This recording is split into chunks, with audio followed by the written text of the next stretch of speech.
As the lieutenants discussed the attack plan, the woman cleaning in the corner was unnoticed. It had been that way for 3 years, unseen, silent, insignificant.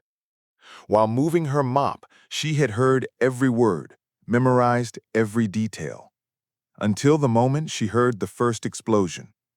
That was when everyone realized Maria Santos was nothing like she appeared to be.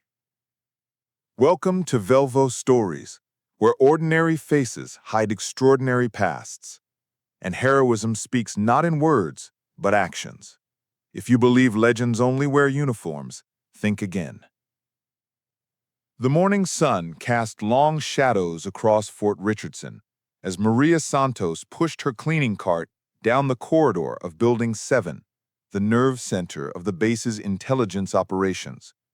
Her blonde hair was pulled back in a regulation ponytail, her blue eyes focused on the floor as she methodically moved her mop across the polished linoleum. To everyone who passed her, she was invisible. Just another civilian contractor doing the work that kept the base running smoothly. Maria had perfected the art of being unremarkable. For 3 years, she had arrived at 500 hours, cleaned the same buildings, emptied the same trash cans, and mopped the same floors. Officers walked past her as if she were part of the furniture. Soldiers barely acknowledged her presence with a nod. To the entire base, she was simply Maria from the cleaning crew, efficient, quiet, and completely forgettable. But Maria heard everything. As she cleaned the conference rooms, she listened to classified briefings. While she emptied wastebaskets, she memorized deployment schedules. When she mopped the floors outside secure offices, she absorbed conversations about troop movements, supply routes, and potential threats. Her ears had become finely tuned instruments, picking up details that would have made intelligence officers jealous. On this particular Tuesday morning, Maria was working in the main briefing room when Lieutenant Colonel Peterson and Major Williams entered for their weekly security assessment. They barely glanced at her as she methodically cleaned the windows, their voices carrying easily across the room. "Intel suggests we have a potential security breach," Peterson was saying, his voice tight with concern. "Someone's been feeding information to outside sources. We think it's coming from inside the base." Maria's hand never paused in its circular motions on the glass, but her attention sharpened. She had been expecting this conversation for weeks. "Any suspect?" Major Williams asked, settling into his chair and opening a classified folder. "We're running background checks on all personnel with access to sensitive information, but whoever it is, they're good, very good. They know our procedures, our blind spots, our security protocols." Maria moved to the next window, her reflection catching her own eye for just a moment. If they only knew, she thought. The person they were looking for wasn't someone with high-level clearance or access to classified computers. It was someone so invisible that security never even considered her a threat. "We need to assume they know about Operation Blackwater," Peterson continued. "If that information gets out, the entire mission is compromised. 12 months of planning, gone. Operation Blackwater. Maria filed the name away with all the other pieces of intelligence she had been collecting. She knew the operation involved a critical supply convoy that would be moving through hostile territory in 72 hours. She knew the route, the timing, and the fact that it would be carrying advanced communications equipment that could not fall into enemy hands. She also knew that in exactly 48 hours, this base would be under attack. Maria had been feeding information to hostile forces for 8 months, but not for the reasons anyone might suspect. She wasn't motivated by money or ideology. She was motivated by something far more personal and infinitely more dangerous. She was playing a long game that no one at Fort Richardson could possibly understand. Because Maria Santos wasn't just a cleaning lady. She was Lieutenant Maria Santos, formerly of the 75th Ranger Regiment, and she was working the most complex undercover operation of her career. 3 years ago, Maria had been one of the Army's most promising young officers. She had graduated from West Point in the top 10% of her class, excelled in Ranger School, and been selected for special operations. But then intelligence had come across something that changed everything. A mole inside Fort Richardson was feeding critical information to a sophisticated enemy network.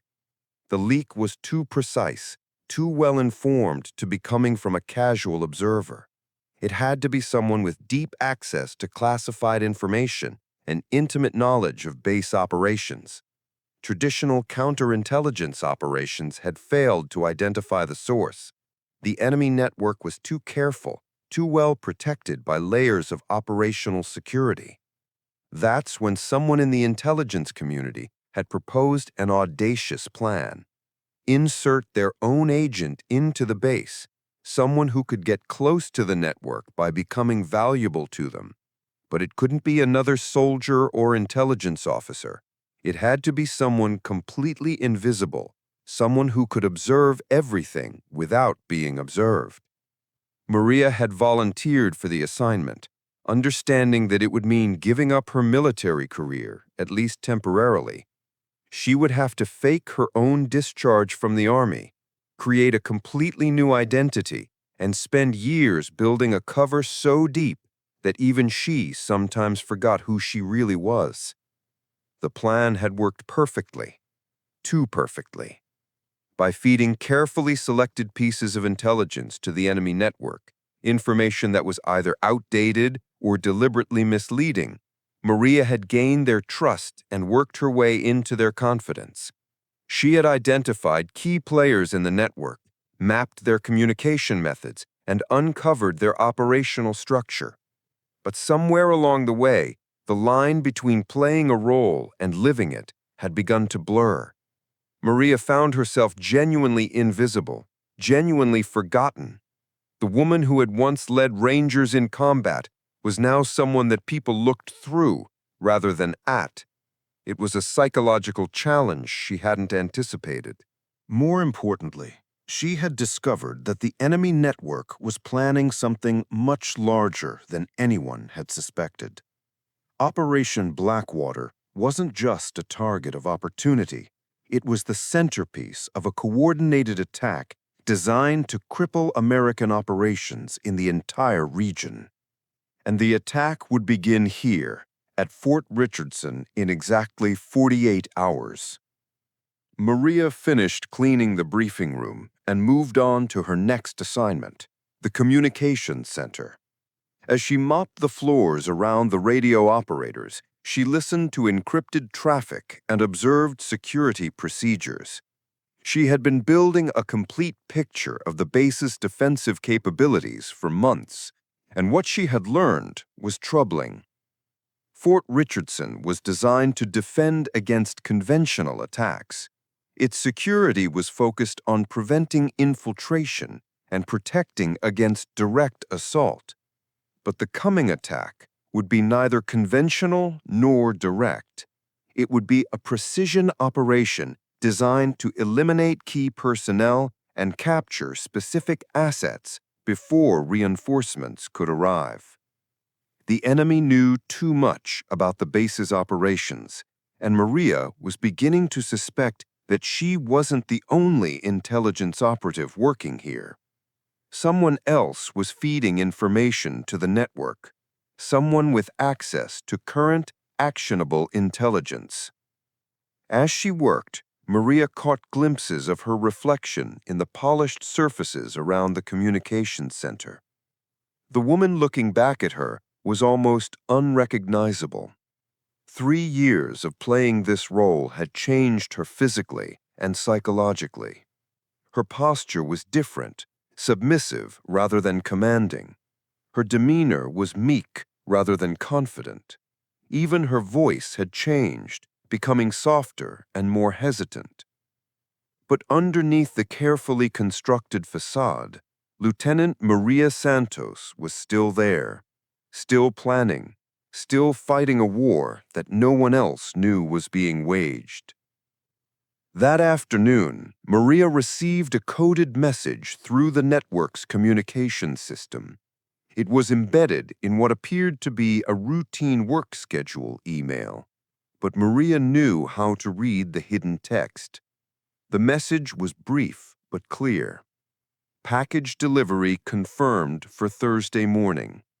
Cleanup crew standing by. Thursday morning, 2 days from now. The attack would come at dawn, during the shift change when security was traditionally at its most vulnerable. Maria knew the enemy had studied the base's routines carefully, had identified the precise moment when they could achieve maximum impact with minimum resistance. She also knew that she was expected to facilitate the attack by ensuring that certain security systems would be disabled and that key personnel would be in predictable locations. The enemy trusted her completely now, viewing her as their most valuable asset inside the base. What they didn't know was that Maria had been preparing for this moment for months. She had identified every member of the enemy network, mapped their command structure, and documented their operational methods. But more importantly, she had been quietly preparing Fort Richardson's defenses for an attack that no one else knew was coming. Over the past year, Maria had developed relationships with key personnel throughout the base. Not friendships, she was too invisible for that, but professional connections with people who had learned to trust her observations. She had made small suggestions about security improvements, always framed as casual observations from someone who spent her days moving through every corner of the base. She had suggested to the communications officer that certain backup systems should be tested more frequently. She had mentioned to the security chief that some of the cameras in the perimeter area seemed to have blind spots. She had recommended to the base commander's assistant that emergency protocols should be updated to account for new types of threats. None of these suggestions had seemed particularly significant at the time, but collectively they had strengthened the base's defenses in exactly the areas where Maria knew the attack would focus. Now, with less than 48 hours remaining, Maria had to make the most difficult decision of her career. She could continue her deep cover operation, gather more intelligence about the network, and potentially uncover even more valuable information about enemy operations. Or she could blow her cover and warn the base about the imminent attack, saving lives, but losing the opportunity to completely dismantle the enemy network. As she finished her shift and prepared to leave the base, Maria made her choice. She had spent 3 years becoming invisible, but it was time to be seen again. That evening, Maria broke protocol for the first time in 3 years. Instead of going directly to her small apartment off base, she drove to a secure location and activated a communication device she hadn't used in months. The call was answered on the first ring. "Control. This is Ghost Rider," Maria said, using her operational code name. "I need immediate extraction and base alert authorization." There was a pause. "Ghost Rider, you are supposed to maintain cover for another 6 months. The situation has changed. The network is moving to a direct action phase. Fort Richardson will be attacked in 36 hours. Another pause, longer this time. "Are you certain?" "Positive. I have actionable intelligence on the attack plan, timing, and personnel, but we need to move now." "Understood. Extraction team will be at Rally Point Charlie in 2 hours. What do you need for base security?" Maria looked out at the lights of Fort Richardson in the distance. In less than 2 days, those lights might be going out permanently if she didn't act. "I need you to contact Colonel Peterson directly. Tell him that his cleaning lady has something important to discuss." The next morning, Maria didn't report to work. Instead, she was sitting in a secure conference room in Building 7, wearing her Army uniform for the first time in 3 years. Across from her sat Colonel Peterson, Major Williams, and 3 other officers she didn't recognize, but whose bearing suggested they were from higher up the intelligence food chain. "Let me see if I understand this correctly," Peterson was saying, his voice carefully controlled. "For the past 3 years, you've been operating undercover as a civilian cleaning contractor, feeding information to an enemy network, all as part of a sanctioned intelligence operation." "That's correct, sir." "And now you're telling us that this base will be attacked in approximately 30 hours. "Yes, sir. Dawn attack during shift change. They'll come in 3 teams, one to neutralize communications, one to secure the armory, and one to capture or eliminate key personnel. They have inside knowledge of our security procedures and base layout." Peterson leaned back in his chair. "How inside?" "Sir, I believe there's a second source within the base, someone with current access to classified information. My intelligence is 3 years old at best, but they're acting on current data." One of the unknown officers leaned forward. "What makes you think there's another source?" Maria had been dreading this question, but she knew it was necessary. "Because they know things I never told them. Specific details about Operation Blackwater, current troop deployments, recent changes to security protocols, information that postdates my last intelligence transmission." The room fell silent. If Maria was right, it meant that even after they dealt with the immediate threat of the attack, they would still have a mole to find. "What do you recommend?" Peterson asked. Maria stood up, and for the first time in 3 years, she felt like a soldier again. "We use their plan against them. They're expecting me to disable certain security systems and ensure that key personnel are in predictable locations. Instead, we feed them exactly what they want to hear while we prepare a reception they're not expecting." Over the next 18 hours, Fort Richardson underwent a quiet transformation. To anyone observing from outside, the base appeared to be operating normally, but behind the scenes, security teams were being repositioned, additional weapons were being distributed, and communication procedures were being modified. Maria worked with the base's security chief to identify the most likely infiltration routes and attack vectors. Her 3 years of moving through every corner of the base had given her an intimate knowledge of its vulnerabilities, but also of its strengths. "They'll come through the motor pool area," she explained, pointing to a detailed map. "It's the one section of the perimeter that's visible from their observation post on the ridge, but it has blind spots in our camera coverage. They've been studying our patrol patterns, and they know there's a 12-minute window during shift change when that area is only covered by automated sensors." "What about the communications center?" Major Williams asked. 2-person team, probably coming through the maintenance tunnels. They have detailed blueprints of the underground systems, blueprints that I provided 6 months ago. They'll surface here."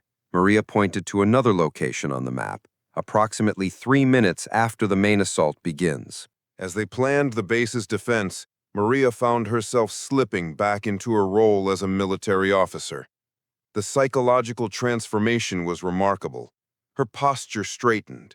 Her voice became more confident, her movements more decisive.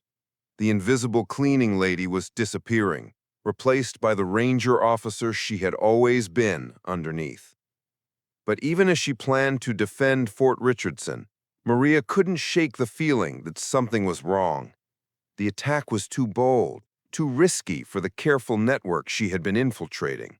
They were exposing themselves unnecessarily, abandoning the cautious approach that had kept them hidden for years. Unless the attack itself was a diversion. That realization hit Maria just 6 hours before the assault was scheduled to begin. She was reviewing intelligence reports when she noticed a pattern that had been hidden by the focus on the immediate threat. While the network had been planning the attack on Fort Richardson, other cells had been positioning themselves around supply routes and communication hubs throughout the region. Operation Blackwater wasn't just the target, It was the trigger. The attack on Fort Richardson was designed to prompt the cancellation or rerouting of the supply convoy, which would force it into an area where other enemy assets were waiting. Maria immediately contacted the officers coordinating the base's defense. "We need to expand our perspective," she told them. "This isn't just about defending the base. It's about protecting Operation Blackwater." "The convoy doesn't leave for another 12 hours, Peterson pointed out.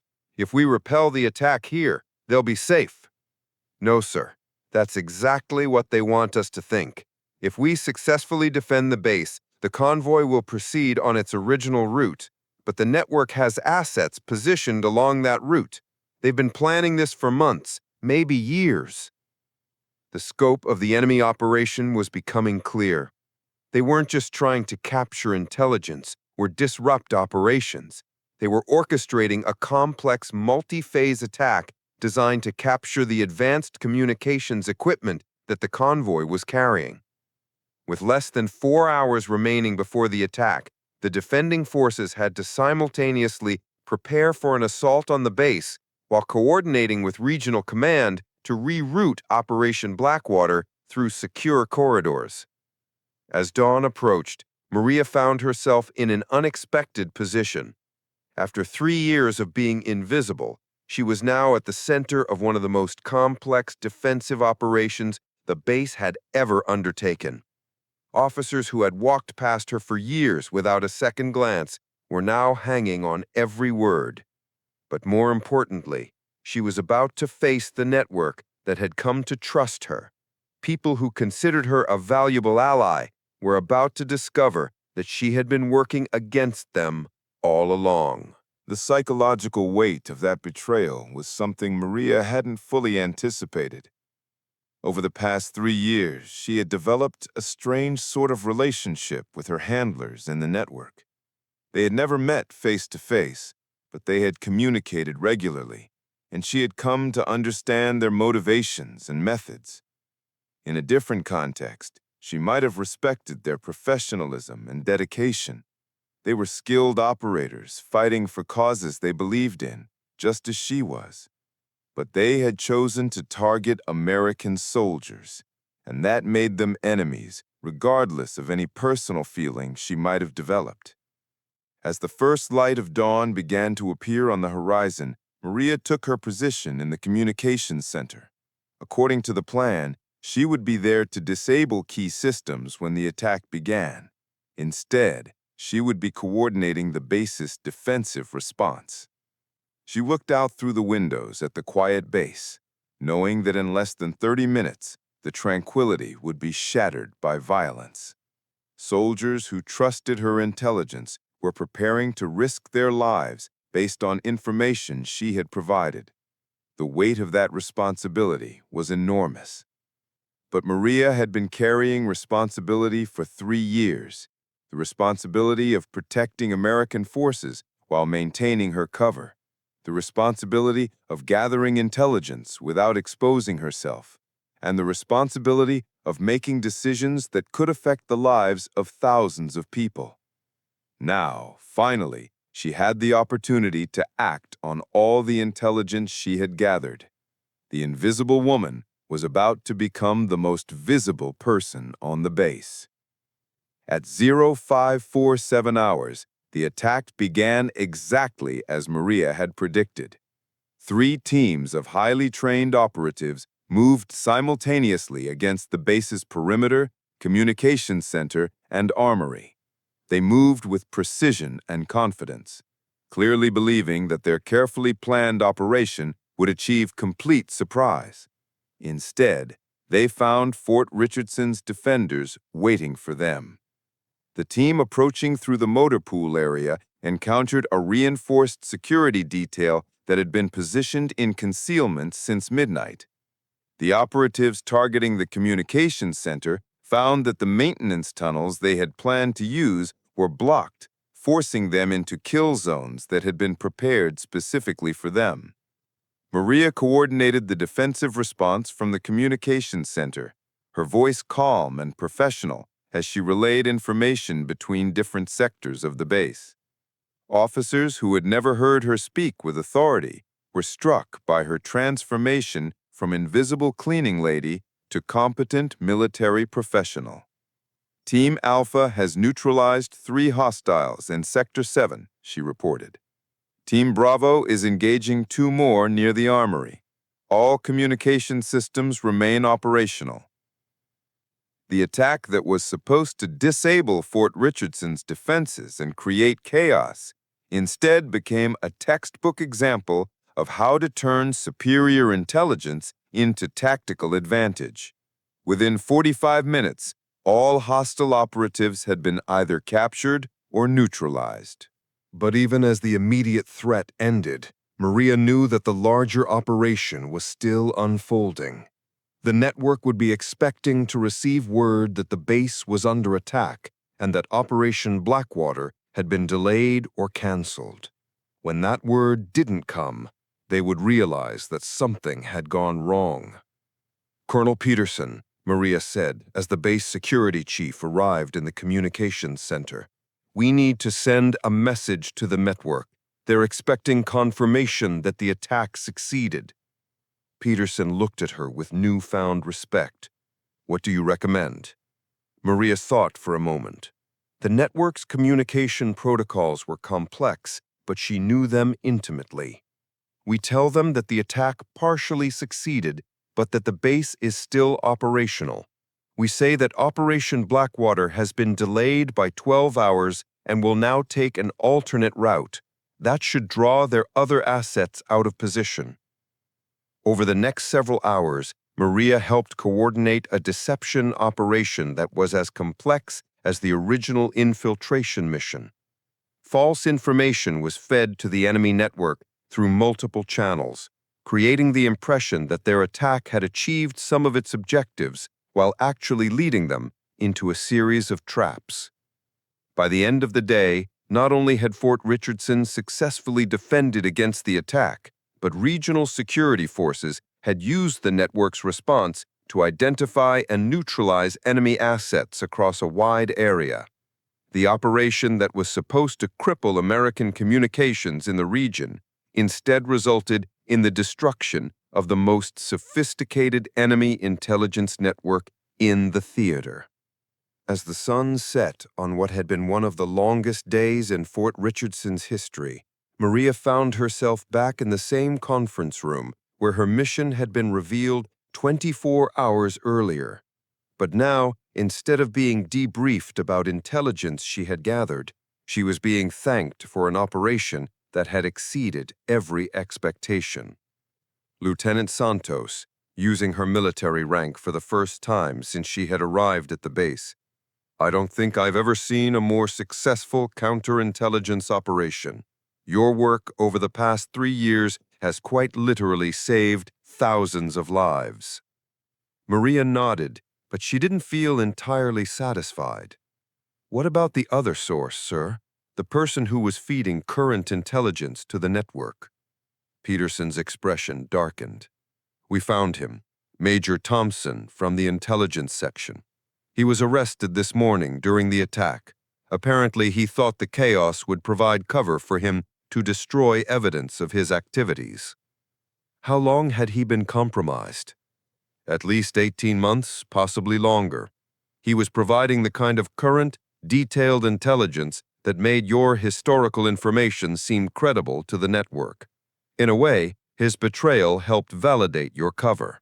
The irony wasn't lost on Maria.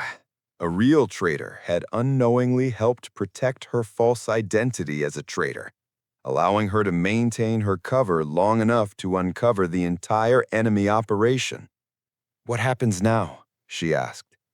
Peterson smiled. "Now you get to decide. You can return to your unit and resume your career as a ranger officer. Or, if you're interested, there are other assignments that could use someone with your particular skills." Maria looked out the window at Fort Richardson. For 3 years, this base had been her world, but she had never really been part of it. She had been a ghost, moving through the lives of real soldiers without ever connecting with them. The thought of returning to normal military life was appealing, but she also knew that there were other enemies out there, other networks that needed to be infiltrated and dismantled. Her success at Fort Richardson had proven that the strategy of deep, long-term infiltration could work. "I'd like to see what other assignments are available," she said finally. Peterson nodded as if he had expected that answer. "I thought you might. There's a situation developing in Eastern Europe that could use someone with your expertise. But first, you're going to take 30 days of leave. You've been undercover for 3 years. You need time to remember who you really are before you disappear again." As Maria left the conference room, she caught her reflection in the polished metal door handle. The woman looking back at her was no longer the invisible cleaning lady who had mopped floors and emptied trash cans. But she wasn't quite the confident ranger officer she had been 3 years ago either. She was something new, someone who had learned to be invisible when necessary, but who could step into the light when the situation demanded it. Someone who understood that the most important battles were often fought by people no one ever noticed. Over the next few weeks, as Fort Richardson returned to normal operations, soldiers would occasionally ask about the cleaning lady who had worked in Building 7. Some remembered her vaguely, others not at all. A few of the officers who had been present during the attack would tell the story of how she had helped coordinate the base's defense, but most people found it difficult to believe. It seemed impossible that someone so invisible could have been so important. But that, Maria reflected, was exactly what made deep cover operations so effective. People saw what they expected to see, and they dismissed what didn't fit their preconceptions. Maria Santos had spent 3 years being dismissed, overlooked, and forgotten. But in the end, being invisible had made her the most powerful person on the base. She had saved hundreds of lives, protected critical operations, and dismantled an enemy network that had threatened American forces throughout the region.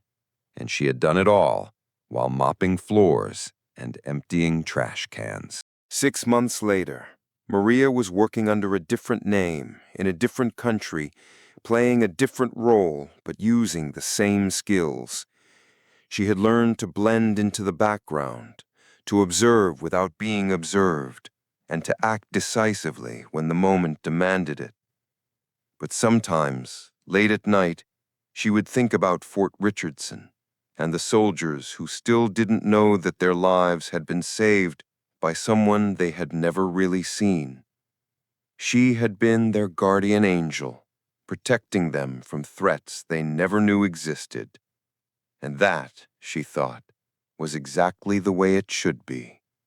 The best operations were the ones that no one ever heard about.